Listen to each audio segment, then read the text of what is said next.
Kali ini saya akan menjelaskan ya materi untuk pertemuan pertama dengan judulnya Pengantar Kecerdasan Bisnis atau Bisnis Intelijen untuk prodi D4 Teknologi Rekayasa Perangkat Lunak.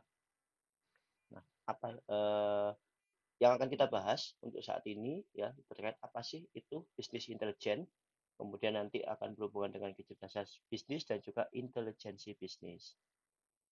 Nah, bisnis intelijen sendiri ya di sini kalau mengacu pada teknologi itu dia bisa berupa perkembangan teknologi, aplikasi dan praktek untuk mengumpulkan, melakukan integrasi, melakukan analisa dan juga menyajikan informasi terkait bisnis.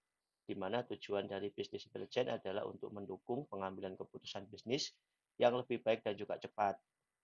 Dan pada dasarnya sistem bisnis intelijen sendiri merupakan sistem pendukung keputusan berbasis data atau DSS.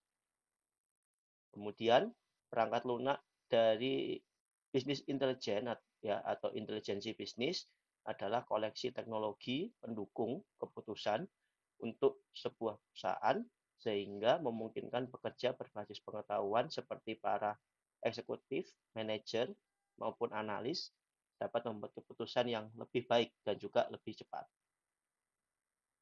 Nah, di sini juga dijelaskan ya terkait kecerdasan bisnis, di mana pada bisnis intelijen atau IB atau BI atau intelijensi bisnis merupakan sekumpulan teknik dan alat untuk mentransformasi data mentah menjadi informasi yang berguna dan juga bermakna khususnya untuk tujuan analisa bisnis. Di mana teknologi IB, intelijensi bisnis atau bisnis intelijen dapat menangani data yang terstruktur dalam jumlah yang sangat besar yang digunakan untuk membantu mengidentifikasi dan mengembangkan serta membuat kesempatan strategi bisnis yang baru.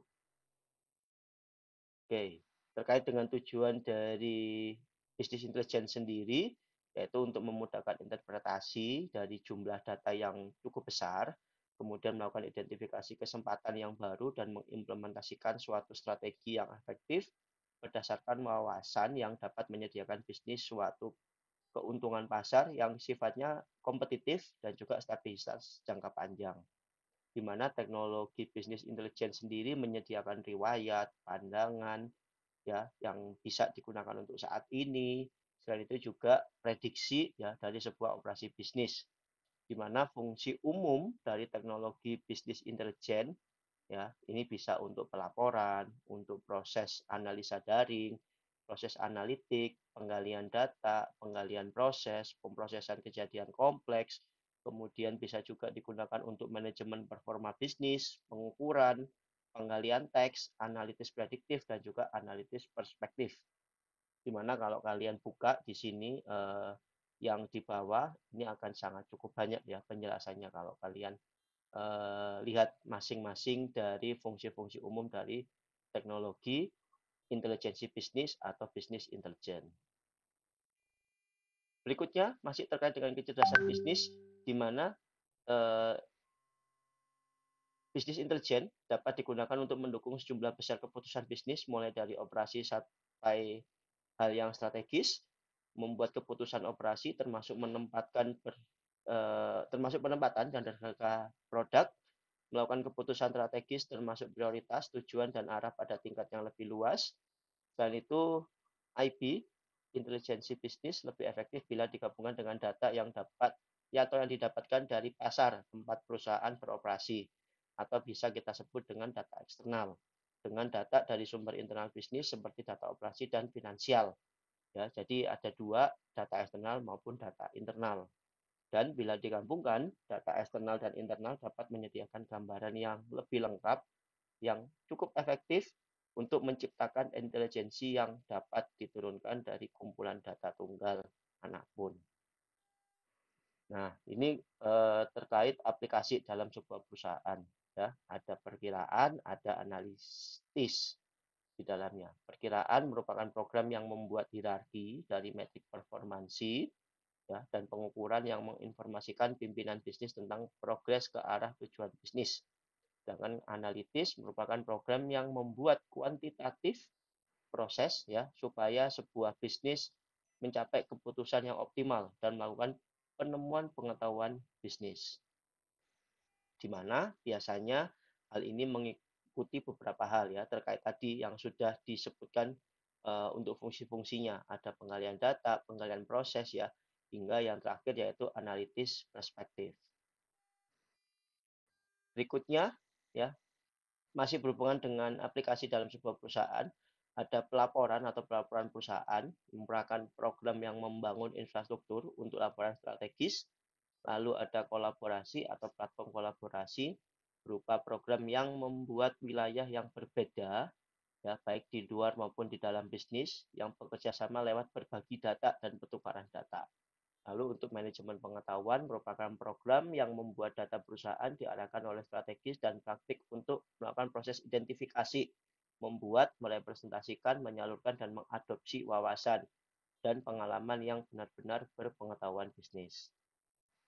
Nah, lalu apa sih yang kita pelajari di sini ya kalau sebuah bisnis intelijen itu mengacu pada teknologi, aplikasi, dan praktek yang diperlukan. Nah, di mana pada perkuliahan ini kita akan memberikan gambaran umum tentang bisnis intelijen dan menunjukkan bagaimana sih bisnis intelijen itu memfasilitasi implementasi strategi organisasi yang efektif melalui pengambilan keputusan bisnis yang tepat tentunya. Lalu capaian pembelajaran umumnya yaitu memahami dan menerapkan konsep dasar dan praktek teknologi intelijensi bisnis untuk mata kuliah ini. Kemudian capaian pembelajarannya kurang lebih ada menjelaskan konsep dan komponen bisnis intelijen, melakukan evaluasi penggunaan bisnis intelijen secara kritis untuk mendukung pengambilan keputusan dalam suatu organisasi, memahami dan menggunakan teknologi dan alat untuk membentuk bisnis intelijen. Contohnya pergudangan data, pelaporan data, dan penggunaan pemrosesan analitik daring atau OLAP. Lalu capaian pembelajaran berikutnya yaitu memahami dan merancang arsitektur teknologi yang menopang sistem bisnis intelijen, dan yang kelima merencanakan implementasi sistem bisnis intelijen. Di mana di mata kuliah ini nanti ya kita akan coba berdiskusi, berkenalan dengan konsep fundamental dan praktek teknologi yang berhubungan dengan kecerdasan bisnis.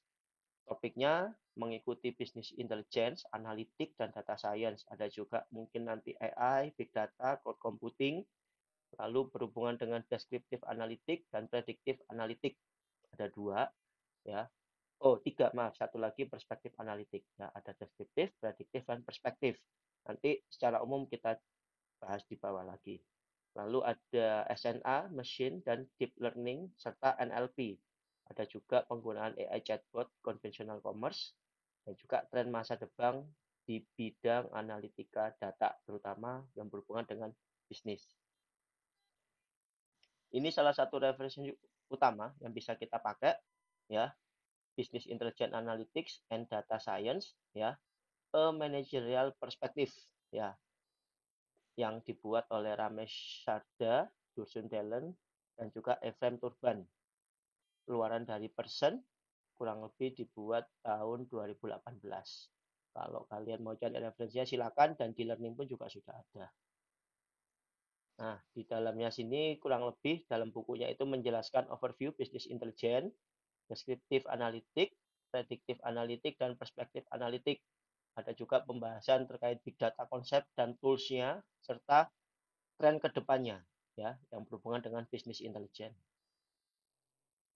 Lalu ini singkatannya tadi ya, ada pengantar business intelligence dan data science, analitika, deskriptif, prediktif maupun perspektif, serta analika data besar atau big data, dan juga tren masa depan yang berhubungan dengan business intelligence.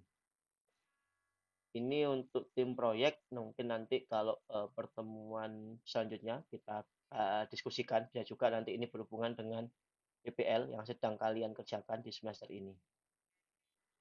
Ada juga buku pendukung lainnya ya, ada bisnis analitik ya, karangan Cam, Cohan, Fry, Oham, Anderson, Sweeney, dan William. Ada juga beberapa buku lain terhubungan dengan data analitik, machine learning ya, terutama menggunakan Python sebagai software untuk pengolahan datanya. Kita juga bisa nanti pakai Google Colab ya untuk kegiatan praktikum di perkuliahan ini.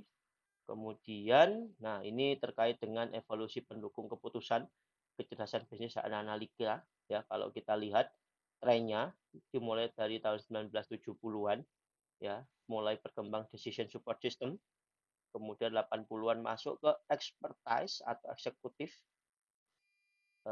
lalu masuk 90-an hingga ke 2000 yaitu mulai eranya bisnis intelijen, masuk ke data analitik ya tahun 2000-an hingga 2010, dan 2010 hingga saat ini trennya mulai ke arah big data. Nah, kalau di sini secara umum pengembangan evolusi bisnis intelijen sangat-sangat banyak sekali ya. Kalian bisa lihat di sini mulai dari portal, broadcasting tool, predictive analytics, data mining, workflow, OLAP ya. Nanti akan kita bahas kemudian juga financial report, query and reporting, data warehouse, data mart ya, maupun menggunakan tools semacam Microsoft Excel atau spreadsheet yang bisa kita gunakan untuk menganalisa data. Berikutnya ini arsitektur high level dari bisnis intelijen ya, ada data warehouse, business analytic environment maupun performance and strateginya ya, di mana kesemuanya saling berkolaborasi dalam bentuk dan digunakan baik oleh technical staff, business user maupun manager atau bagian eksekutif, dan nanti semua prosesnya itu bisa diproses dengan memanfaatkan user interface yang ada, misalnya web browser, portal maupun dashboard ya, dan ini akan saling berhubungan untuk mengakses beberapa data yang didapatkan dari si data source tersebut. Lalu ini ada bisnis analitik, ada 3 jenis analitika ya, tadi sempat beberapa kali saya sebutkan, ada deskriptif, prediktif, dan perspektif. Deskriptif diantaranya what happened, apa yang ada, apa yang terjadi, dan what is happening ya. Lalu ada juga what will happen untuk prediktif, dan why will it happen, lebih ke arah prediktifnya, prediksinya, ke depannya seperti apa, dan perspektif, sudut pandang tertentu. Misalnya what should I do, serta why should I do it ya. Kenapa dan mengapa sih saya harus melakukan hal tersebut ya. Untuk kegiatannya ya berupa bisa business report, dashboard, scorecard, data warehouse ya. Kemudian untuk prediktifnya bisa menggunakan data mining, text mining, dan perspektifnya menggunakan optimisasi, simulasi, expert system maupun decision model. Berikutnya ini beberapa penjelasan terkait 3 macam analitik tadi ya, mulai dari tools use-nya, ada data aggregation dan data mining untuk descriptive analysis, lalu ada statistika model dan simulasi untuk prediktif, dan juga optimization models atau heuristik untuk perspektif analitik.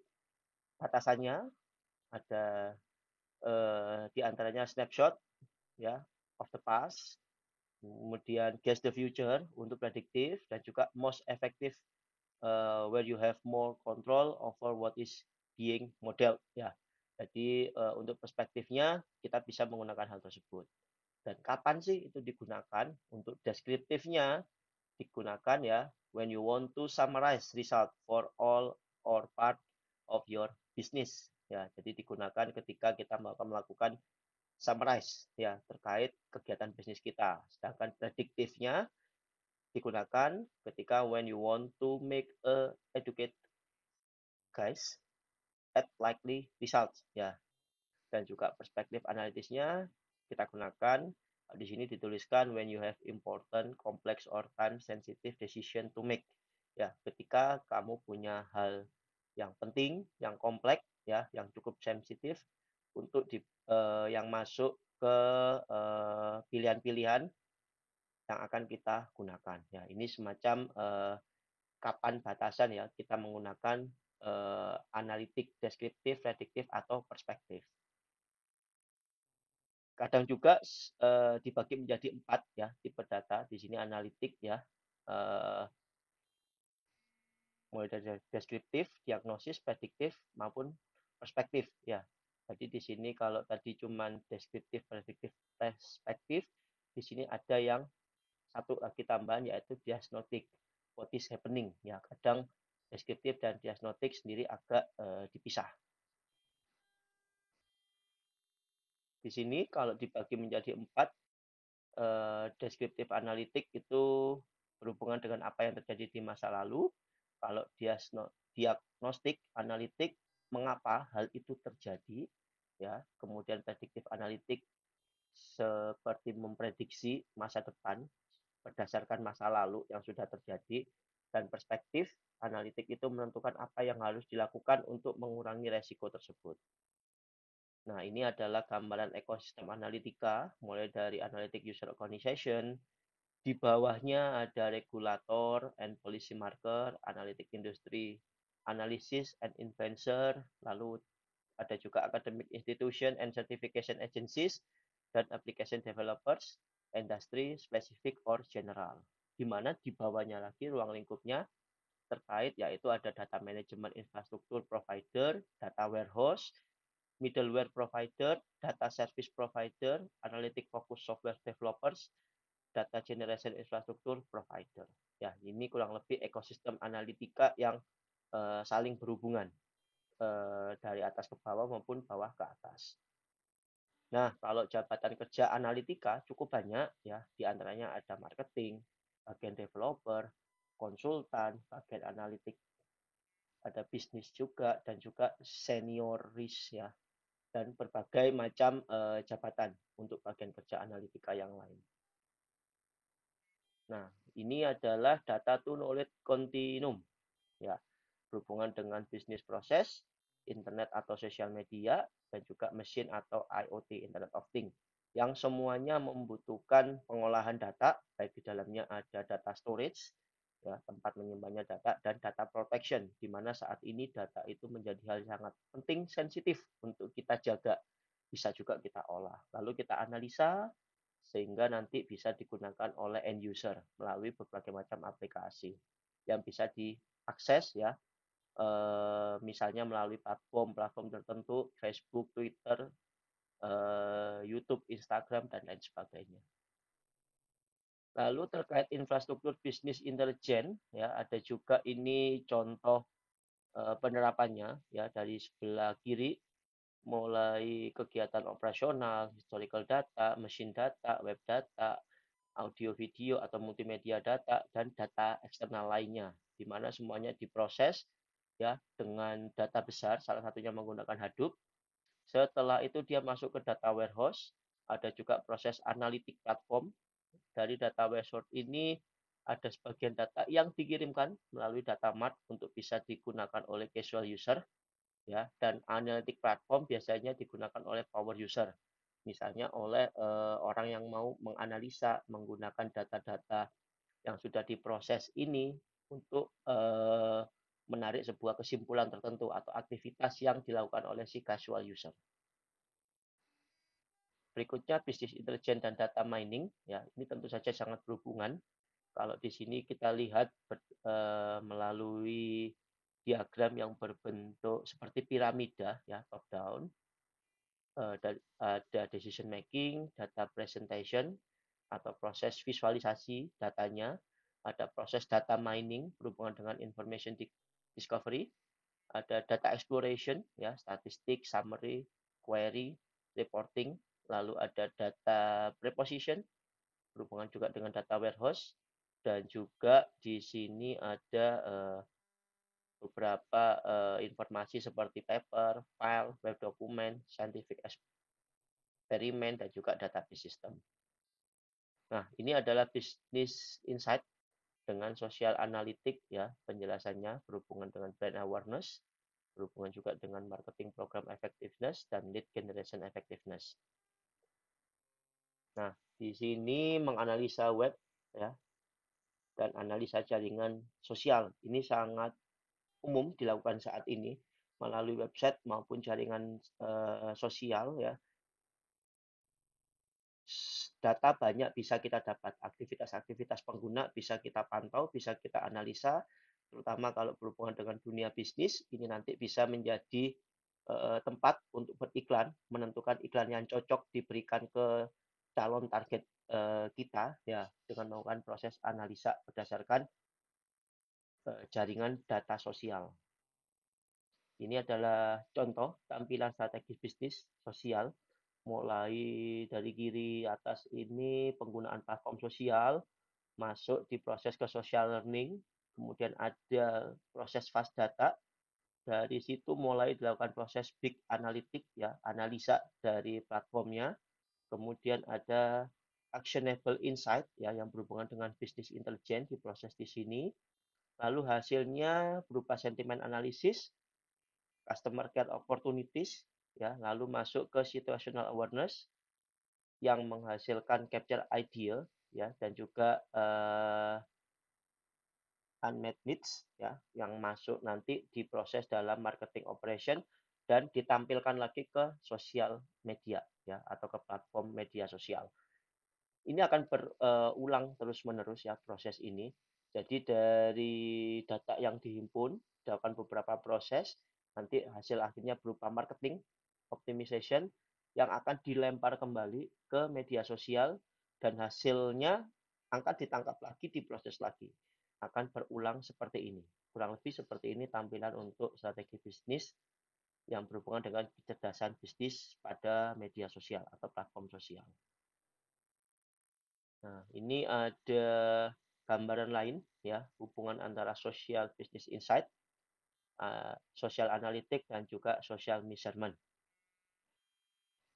Nah, berikutnya rangkuman di mana pada perkuliahan ini yang akan kita pelajari yaitu fundamental konsep dan juga teknologi praktis dari bisnis intelijen dengan topik bahasanya cukup luas dan tren saat ini berupa bisnis intelijen, analitik, data science, AI, big data, cloud computing, kemudian kurang lebih ada 3 analitik yang akan kita bahas, deskriptif, prediktif, dan perspektif.